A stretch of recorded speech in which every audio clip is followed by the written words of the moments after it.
ஸ்திரீ தலைப்பின் கீழே தேவ செய்தி எடுத்து வருகிறார் சகோதரி கொன்சி அவர்கள் துபாய் தேசத்திலிருந்து.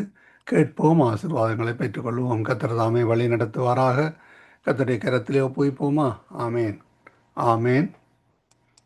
கிறிஸ்துவுக்குள் பிரியமான தேவ பிள்ளைகளே, ஆண்டவராகிய இயேசு கிறிஸ்துவின் நாமத்தில் அன்பின் வாழ்த்துக்கள். புத்தியுள்ள ஸ்திரீ வீட்டை கட்டுகிறாள். பாகம் 29. இன்றைய நாளில் பெற்றுக் கொள்வது எப்படி? புத்தியுள்ள ஸ்திரீகள் அற்புதங்களை இலவசமா எப்படி பெறப்போகிறார்கள்? பிரியமானவர்களே, தேவன் தம்முடைய சத்தத்தை ஆச்சரியமான விதமாய் குமர பண்ணுகிறார். கிரகிக்க கூடாத பெரிய காரியங்களை செய்து வருகிறார். ஆமென், ஹல்லேலூயா. இந்த நாளில தேவன் மத்தியில அற்புதங்களை தரப்போகிறார். சும்மா கொண்டு அற்புதங்களை பெற்றுக் கொள்ள முடியுமா? நாம் ஜெபிக்காமல் அல்லது தேவனை தேடாமல் அப்படியாக சோம்பேறியாக இருந்து நாம் அற்புதங்களை பெற முடியாது. புத்தியுள்ள ஸ்திரீகள் புத்திகளை தேவ ஞானத்தோடு செயல்படுத்த வேண்டும். காரணம், தேவ ஆவியானவர் இல்லாமல் எதுவும் செய்ய முடியாது.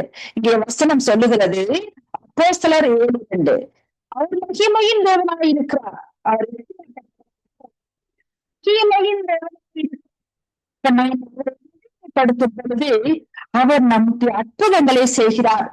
இந்த நாட்களில் நாம் எத்தனையோ அற்புதங்களை பெற்று இருக்கிறோம். ஆனால் என்றைக்காவது தேவனுக்கு நன்றி சொல்லி இருப்போமா? நாம் இரவில் தூங்கி காலையில் எழுந்தது அற்புதம் தான். எத்தனை பேர் படுக்கையில் மறித்து போனார்கள். எத்தனை பேர் படுக்கையில் சரிவு ஏற்பட்டு இடிந்து போய்விட்டது. எத்தனை பேர் தூங்கி எழும்பவில்லை. பூகம்பம், பூமி அதிர்ச்சி வந்து வீட்டை அசைத்து போட்டது.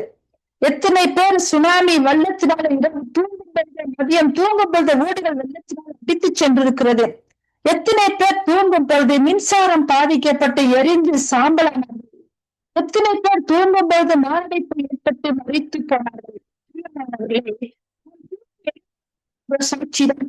தூங்கி எழும்போதே ஒரு கிருபைதான். அவர்களுக்கு ஜீவனோடு எழுப்பி இருக்கிறார். தூங்கும் பொழுது மறித்து போகாமல் ஜீவனோடு எழுப்பி இருக்கார்.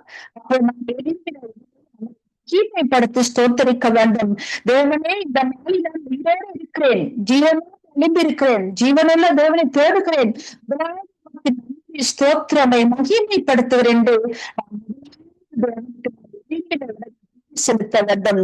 நம் சுகமாக தேவன் நம்மை அற்புதமா எழுப்பியதற்காக நாம் நன்றி செலுத்த வேண்டும். பாருங்கள், தாவீது எப்பொழுதும் தேவனை மகிமைப்படுத்திக் கொண்டிருப்பார். பாருங்கள், இஸ்ரவேல் ஜனங்களை வழிநடத்தி வரும் பொழுது அவர் சுயபலத்தால் எதையும் செய்யவில்லை. எல்லாம் தேவனுடைய சித்தத்தின்படி, எல்லாம் தேவன் அறிந்திருக்கிறார். தேவன் வைத்துக் கொள்கிறார் என்று பாடுகிறாரு. அங்கே துதிக்கும் பொழுது அற்புதங்களை பெற்றுக் கொள்ள முடியும். தேவனை மகிமைப்படுத்தி பாடும் பொழுது அதிசயங்களையும் அற்புதங்களையும் பெற முடியும். விசுவாசிக்கும் பொழுது பெற முடியும். வசனம் சொல்லுகிறது, அப்பொழுது மோசேயும் இஸ்ரவேல் புத்திரரும் கர்த்தரை புகழ்ந்து பாடின பாட்டு கர்த்தரை பாடுவேன்.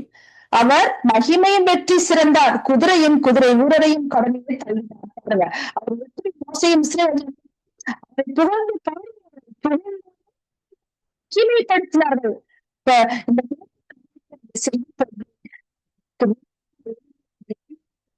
சத்துருக்களும் தடைகளையும் இஸ்ரவேல் ஜனங்கள் குறைவாகத்தான் இருந்தது. இப்போ மோசேக்கு எப்படி இந்த ஜனங்களை எதிர்த்து கொண்டு வேலை சித்தத்துக்கு முழுவதுமாய் ஒப்புக் கொடுத்தார். அவர் என்ன செய்தாரு?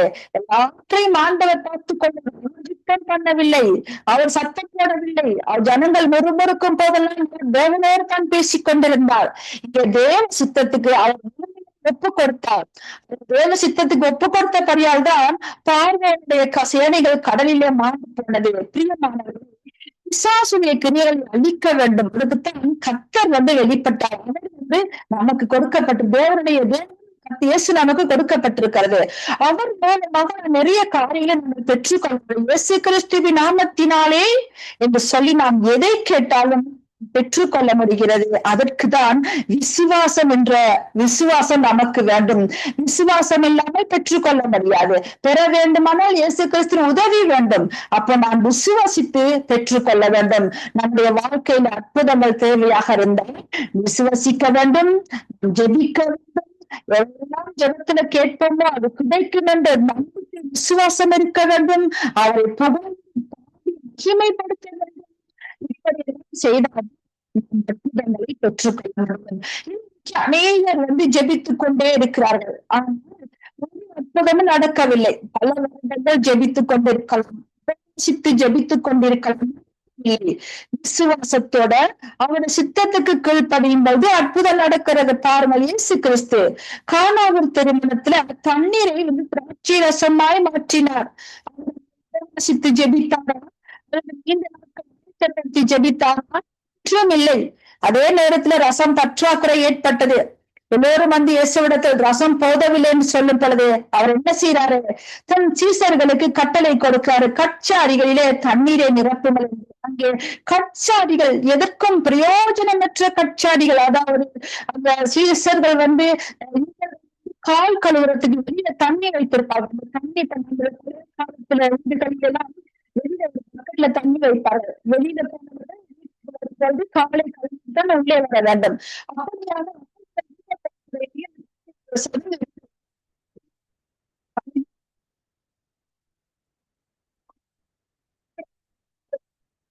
பிடித்து விதமாக இருக்கும். கச்சாடியே ஒரு வித்தியாசமா தான் இது வெளியில வைக்கப்பட்ட கச்சாடிகளுக்கு பாதுகாப்பு இல்லை. கச்சாடியை தேவன் பயன்படுத்துகிறார். தண்ணீர் சீசர்கள் என்ன செய்தார்கள்?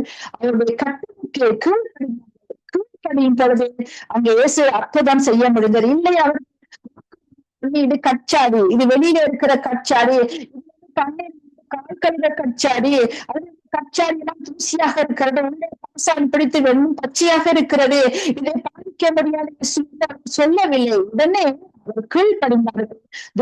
அற்புதம் செய்ய முடிந்தது. பிரியமானவர்களை, அற்புதங்களை பெற்றுக்கொள்ள முடிகிறது. அப்ப நாம் ஆண்டவருடைய சத்தத்துக்கு செவி கொடுக்கும் போது அற்புதங்களை பெற்றுக்கொள்ள முடிகிறது. பெற்றுக்கொள்ள முடியும்.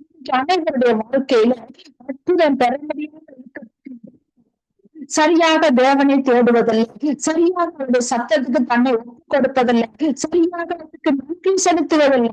நிறைய பேருக்கு நன்றி செலுத்தி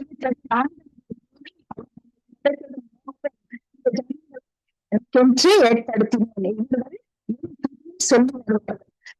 எத்தனை பேர் நாங்கள் துதித்துக் கொண்டிருக்கிறோம்.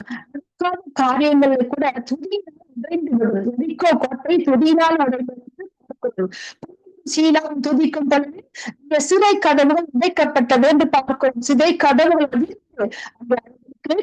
திறக்கப்பட்டது என்று பார்க்கிறோம். என்ன நடந்தது? துதி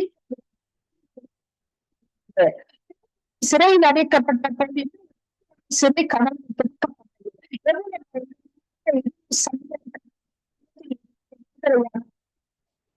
ஜெபம் அங்கே அற்புதங்களை பெற்றுக் கொண்டது. ஜெபிக்கிறார்களா? நாம் ஜெபங்களை கொடுக்கிறோமா? இந்த ஜெபம் என் வாழ்க்கையில கிரியை செய்யும் என்ற நம்பிக்கை விசுவாசம் நமக்கு இருக்கும் கொள்ள முடிகிறது. சிங்கக்கெபியில் போடப்பட்ட அந்த சிங்கம் எத்தனை நாட்கள் பசியாய் கிடந்திருக்கும். அப்ப அந்த சிங்கத்துக்கு என்ன நடந்திருக்கும்? சாப்பாடு யாரும் சாப்பிட்டு சிங்கத்துக்கு இந்த விளையாட்ட சிங்கத்துக்கு ஆண்டவர் கொடுக்கவில்லை. சிங்கத்தை சும்மா இருந்திருப்பார், ஜெபித்துக் கொண்டிருந்திருப்பார். அதனால்தான் அங்கே சிங்கக்கெபி வந்த சிங்கத்தை கட்டி போட்டார். யார் அங்கே யுத்தம் பண்ணினார்? கர்த்தர் யுத்தம் பண்ண. நீங்க சும்மா இருந்தது யுத்தம் என்று கர்த்தர் யுத்தம் பண்ணுகிறார். இஸ்ரவேல் ஜனங்களுக்கா யுத்தம் பண்ணினது காத்திருக்கிறது. சித்தத்துக்கு நாம் பெற்றுக்கொள்ள முடிகிறது. வெறுப்புகள், கசப்புகள், நம் யாரையாவது பற்றி மற்றொரிடத்துல பேசாமல் இருக்கிறது, சொந்த உறவுகளை பிரிந்திருக்கிறது, பெற்றோருக்கு கீழ்ப்படியாமை, கனம் பண்ணி ஜெபிக்காமல் வேதம் வாசிக்காமல் ஆண்டவர்கள் சமூகத்தில் அவருக்கு நன்றி செலுத்தாமல் அற்புதங்களை பெற்றுக்கொள்ள முடியாது. நம் வாழ்க்கையில் அற்புதம் நடக்க வேண்டுமா? அவரை தேடணும், அவருக்கு ஊழியம் செய்ய வேண்டும். நான் ஒரு சிறிய சாட்சிகளை கூட சொல்ல பிரயாசப்படுகிறேன்.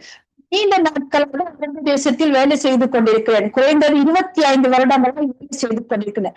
என்னிடத்து எதுவும் காசு செலவு செய்தேன். ஆனால் கர்த்தருடைய ராஜ்யத்தின் வேலைகளை நான் செய்ய ஆரம்பித்த போதே இப்ப எனக்கு காணிய செய்தார். 30 லட்சம் காசை தேர்வது கடினம் தான். அந்த காணியை வாங்கினேன். ஜெபம் ஆண்டவர் செய்கிறேன்.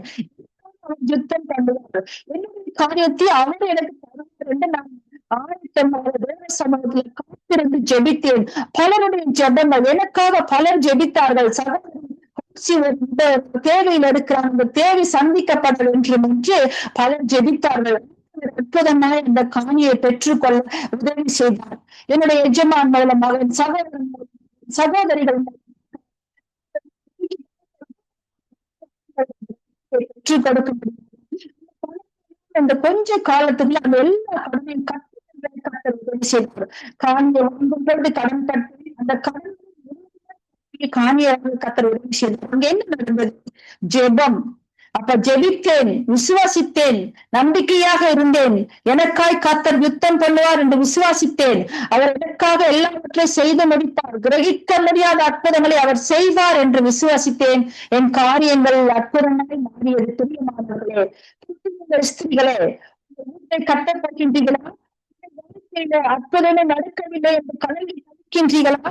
சரியான முறையில் கர்த்தரை பின்பற்றி பாருங்கள். கிரகிக்க முடியாத பெரிய அதிசயங்களை கர்த்தர் செய்வார். தேவன் தாமே இந்த வார்த்தைகளை ஆசீர்வதிப்பாராக.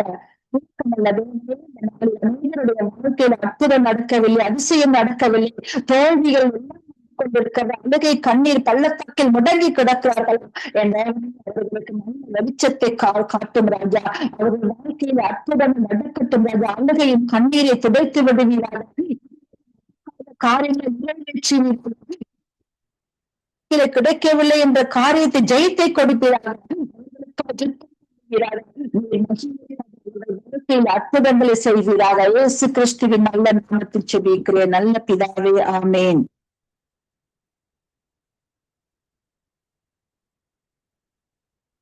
வாக்குத்தத்தோடு உங்களை நான் சந்திப்பது என் இரட்சகராகிய இயேசு கிறிஸ்துவின் இனிய நாமத்தில் இந்த நாளிலும் ஒரு புதிய வாக்குத்தத்தோடு உங்களை நான் சந்திப்பதில் நான் மிக்க மகிழ்ச்சி அடைகிறேன்.